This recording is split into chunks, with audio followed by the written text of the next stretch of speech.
মেনের বিডেফোর্ড শহরে আইএসের গুলিতে কলম্বিয়ান নাগরিক নিহত হওয়ার ঘটনায় দ্বিতীয় দিনের মতো বিক্ষোভ হয়েছে। মঙ্গলবার স্কারবোরো এলাকায় আইএস কার্যালয়ের সামনে বিক্ষোভে অংশ নেয় শতাধিক বাসিন্দা। ঘটনার পূর্ণাঙ্গ তদন্তের পাশাপাশি মেইনে আইএসের সব কার্যক্রম বন্ধের দাবি জানান তারা।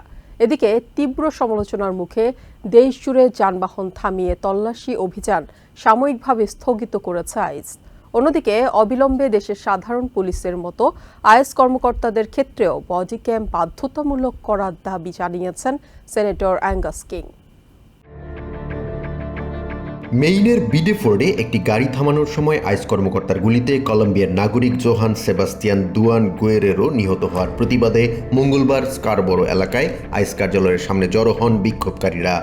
নিহতের পরিবারের জন্য ন্যায় বিচার এবং ঘটনার নিরপেক্ষ তদন্তের পাশাপাশি দায়ীদের জবাবদিহি নিশ্চিত করার দাবি জানান তারা।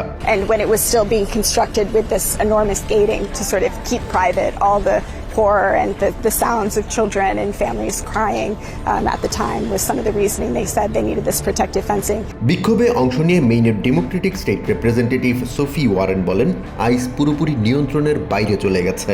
And it's a pattern of behavior that ICE has been engaging in across this country, and our understanding in part was this may have been an individual that was not the target of ICE activity. বিক্ষোভ চলাকালে অভিবাসন বিরোধী অভিযানের পক্ষ নিয়ে অস্ত্রধারী এক ব্যক্তি বিক্ষোভকারীদের সাথে বাকবিতণ্ডায় জড়ান। পরে পুলিশ পরিস্থিতি নিয়ন্ত্রণে আনে। কিছু সময় উত্তেজনা বিরাজ করলেও বড় ধরনের কোনো অপ্রীতিকর ঘটনা ঘটেনি।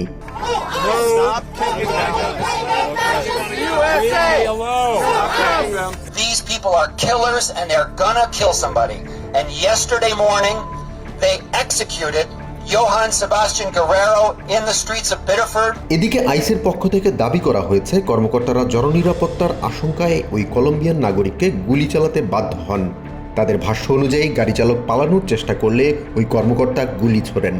তবে কিভাবে ওই চালক জননিরাপত্তার জন্য তাৎক্ষণিক হুমকি হয়ে উঠেছিলেন সেই বিষয়ে এখনও কোনো বিস্তারিত ব্যাখ্যা দেয়নি হোমল্যান্ড সিকিউরিটি ডিপার্টমেন্ট। আইসের এই বক্তব্য তাদের নিজস্ব আইনের বরখেলাপ বলে দাবি করেছেন মেইন ইমিগ্রেন্টস রাইটস কোয়ালিশনের সংগঠক পেনজিওটি সোলকাস। This is a very strong community of support for immigrants and refugees, but at the moment the federal immigration enforcement policies are forcing people to live in this fear. কলম্বিয়ার ওই নাগরিককে গুলি করার video এখনো প্রকাশ্যে আসেনি, তবে ঘটনার পরের কিছু ফুটেজ সামাজিক মাধ্যমে ছড়িয়ে পড়েছে। সেনেটর অ্যাঙ্গাস কিং জানান, অভিযানে অংশ নেওয়া আইস কর্মকর্তাদের কাছে কোনো বডি ক্যাম ছিল না। ডেমোক্রেটিক সেনেটর রুবেন গ্যায়াগো বলেন, আইসের হাতে নিহতদের কেউই অপরাধীর তালিকায় ছিলেন না। কেবল লেটিনো হওয়ার কারণে এবং আইস কর্মকর্তাদের সামনে পড়ার কারণেই তাদের জীবন দিতে হয়েছে বলেও মনে করেন তিনি। দায় মুক্তির সংস্কৃতি আইসকে বেপরোয়া করে তুলেছে বলেও মন্তব্য করেন তিনি। এদিকে কলম্বিয়ার প্রেসিডেন্ট গুস্তাভো পেত্রো এই ঘটনাকে আমেরিকার ক্ষমতাসীন প্রশাসনের হাতে এক কলম্বিয়ান নাগরিকের হত্যাকাণ্ড বলে উল্লেখ করেছেন। দায়ীদের বিরুদ্ধে দ্রুত আইনি ব্যবস্থা নেওয়ার আহ্বানও জানিয়েছেন তিনি। রয়টার্সের প্রতিবেদন অনুযায়ী জুনের শুরু থেকে মেইনে আইসের গ্রেপ্তার অভিযান 4 গুণেরও বেশি বেড়েছে।